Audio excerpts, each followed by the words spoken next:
Hare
ये हवन कुंड है।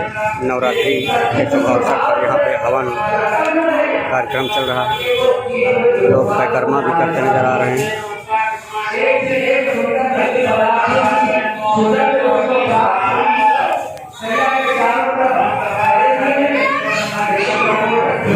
संकटमोचन हनुमान मंदिर की तस्वीरें हैं।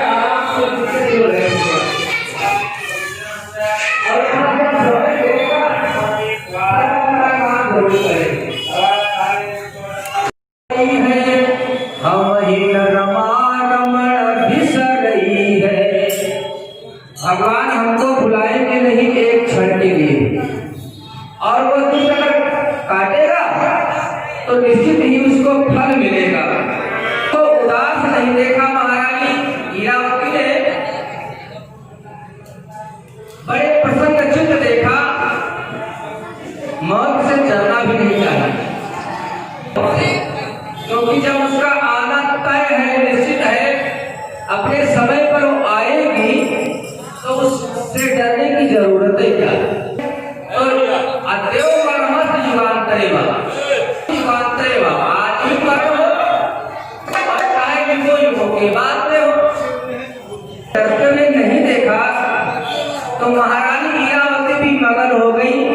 कहा ठीक है, मौत आए तो आए, कोई चिंता की बात नहीं। श्रृंगार सोना रानी सैया पर जाई बिराजी है, करके श्रृंगार सोना रानी सैया पर जाई बिराजी है। डाले सजना के गलबैया प्रभु आश्रित सुख में आके।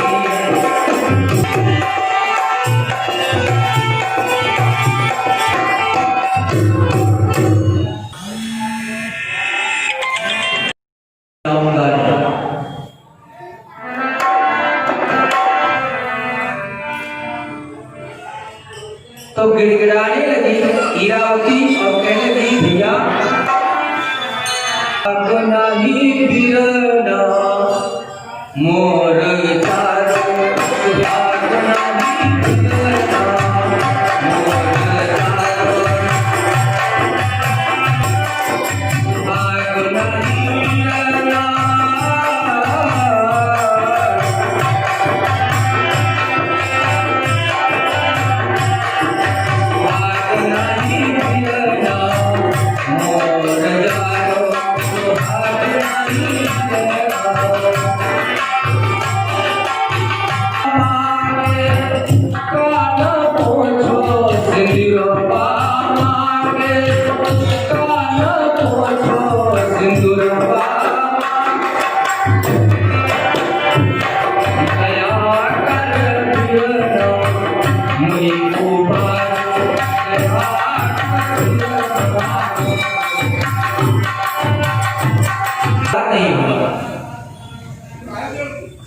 जब नहीं लौटा तो महारानी हीरावती सिसक सिसक करके रोने लगी, बिलक बिलक करके रोई, लेकिन फिर भी लक्ष्मण को दया नहीं आई। महाराज परीक्षित के पास पहुंची और कहा स्वामी काल आपके लगता आज ही आ गया, लेकिन कोई चिंता की बात नहीं है। अगर हमारा भाई काल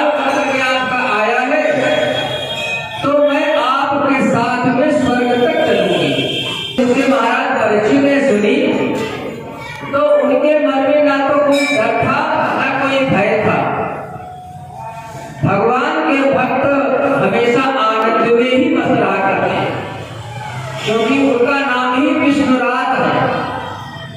जब एक भगवान को उन्होंने देखा था उतरा के, और तभी से सामने सुहानी सूरत जो है महाराज परीक्षित के मन में बसी हुई। जल रही भक्ति कामना धाम की, मन मंदिर में बसी रही मूरत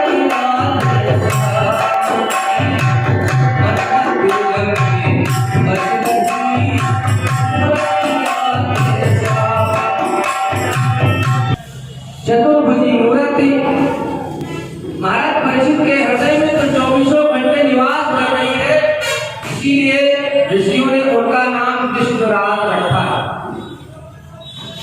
बात को सुना तो कोई भय नहीं आया और कहा, बड़े प्रेम से इरावती को अपने सीने से चिपकाया परीक्षित ने और कहा, चिंता करने की कोई आवश्यकता नहीं,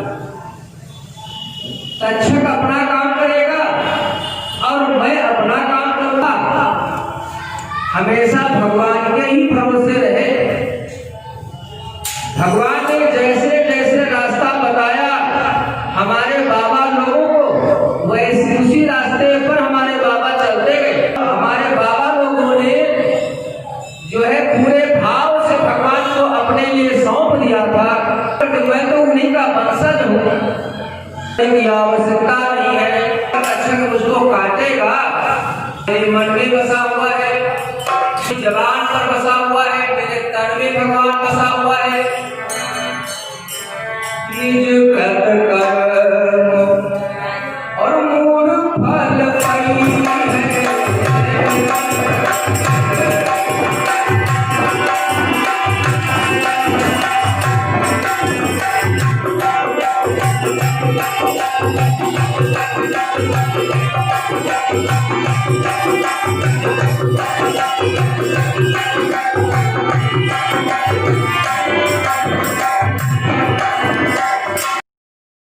करकोटक जी तो चले गए, उन्होंने तो हमारा सुहाग नहीं उजाड़ा, लेकिन पिता की बात को मान करके और तू मेरा सुहाग उजाड़ने के लिए आए, पुष्प बन करके फुलवारी में गए और वहां से अब तुम यहाँ आ गए। क्या ये उचित है तुम्हें लगता है? तो करकोटक प्रकट हो गया, पुष्प गायब हो गया। करकोटक हथेली में छोटे से कीड़ा के रूप में इरावती के हथेली में बैठ गया और कहा, बहना मुझे पिता का आदेश है, मैं पालन जरूर करूंगा। और आया हस्तिनापुर को, तो सबसे पहले वो उसने एक गुलाब का रूप बनाया और गुलाब बनकर के महाराज परीक्षित की फुलवारी में लगा। वो गुलाब बहुत बड़ा आकर्षक पुष्प था। माली ने उस पुष्प को तोड़ा और विचार किया कि मैं जाकर के राजा परीक्षित को इसे दूंगा, क्योंकि बड़ा सुंदर पुष्प है। माली वही पुष्प लेकर के गया, महाराज परीक्षित को दिया और परीक्षित इरावती से बड़ा प्रेम करते थे। दरबार से जब चले परीक्षित तो उस पुष्प को लेकर के गए और इरावती को दिया। पहचान गई कि ये गुलाब नहीं है, हमारे पति देवता का काम है। लेकिन अब जमदग्नि जी जैसे पिताजी तो रहे कि पिताजी के कहने से परशुराम से लड़का जाकर से काट ले, तो पिताजी जी माता जी को कहाँ जीवित कर पाएंगे? जो कहने का मतलब है युग का प्रभाव। आज भी पालन करना चाहिए पुत्र को, लेकिन सोच विचार करके, ताकि आज्ञा का पालन अवश्य करना चाहिए। तो दूसरे स्वभाव का था ठीक है पिताजी, आपकी सेवा में मैं कोई चूक नहीं करूंगा। सिद्धांत है कि अनुचित उचित विचार करी और जय पालई पितु ते भाजन सुपात्र के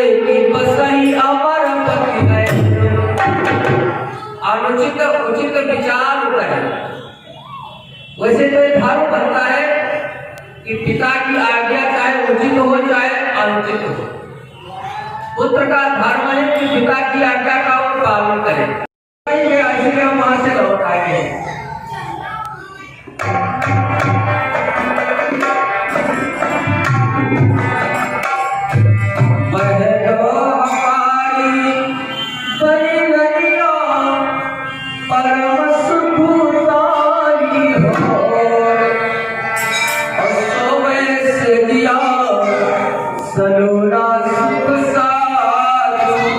सुहागो कैसे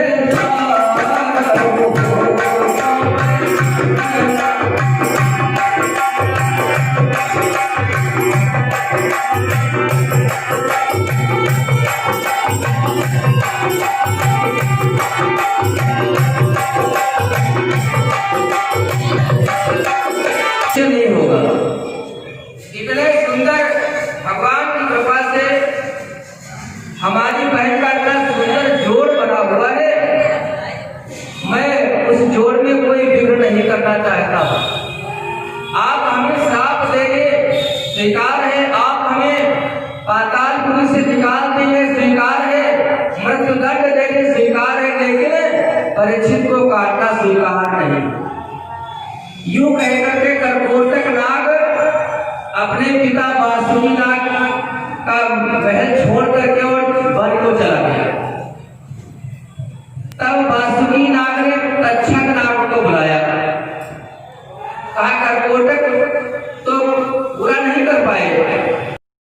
ओमानी मातुलोक सब साखी। परशुराम जी घूम करके आए और कहा तुरंत ही वहां जब लक्ष्मी जी कहा बेटा अपनी माँ का सिर काट लो, आओ ने देखा ताओ, बात न पूछी न छेड़ न कुशल कारण न कुछ, उठाया फरसा और रेणुका का सिर फट से लगा। मैंने तो कारण भी नहीं जाना कि आपने माता को मारने का आदेश को दे दिया। कहा बेटा जानते हो आदेश क्यों दिया? तुम्हारी माता स्नान कर जो है जल लेने के लिए जलाशय पर गई थी। वहां पर इन्होंने एक गंधर्व राजकुमार को देखा, वो बहुत ही सुंदर था और तुम्हारी माँ उस राजकुमार की सुंदरता ही देखती रह गई और हमारे यज्ञ में यहाँ पर विलंब हो गया जल के बिना। तो इनका मन उस गंधर्व कुमार में की आसक्ति में लग गया। उनको ये जानकारी न हो पावे कि परशुराम हमारे पुत्र ने ही मेरा सिर काटा था, वो जान न पावे। तो महर्षि जमदग्नि जी ने दोनों वरदान परशुराम को दिए और कहा बेटा अपनी माँ का सिर लाकर के धड़ से जोड़ दो और तुम्हारी माँ भी जीवित हो जाएगी। परशुराम ने वही किया और रेणुका जी राम राम कहते हुए उठ करके बैठ गई और तुरंत जो है जमदग्नि जी से कहा स्वामी आज बहुत देर तक हम सोती रही, अब तो जान ही नहीं पाए कितने समय तक क्या हुआ। तो किसी का कुछ भी अन्न सूख ले, दूध दिया हुआ सूख ले, कोई दिया हुआ पदार्थ सूख ले तो अपने को कृतज्ञ मानता है, दोबारा उसको डसेगा नहीं। जब कर्कोटक नाग डसने के लिए गया तो चारपाई के आसपास अच्छे अच्छे सुगंधित पदार्थ रखे हुए थे, उनकी सुगंध कर्कोटक को लगी तो कर्कोटक रेडी हो गया और कहा अब तो मैं किसी भी कीमत पर अपनी बहन को जो है का सुहाग उजाड़ नहीं सकता। और कर्कोटक वहां से लौट आया तो गया, लेकिन हीरावती ये जानती थी कि हमारे पिता, मैंने अपने पिताजी के विरोध में ये काम किया है, इसलिए जब वो सोने चली तो चारपाई के चारों तरफ अनाज के दाने पत्तियां आने होती है तो बुद्धियों का लोभ हो जाता है।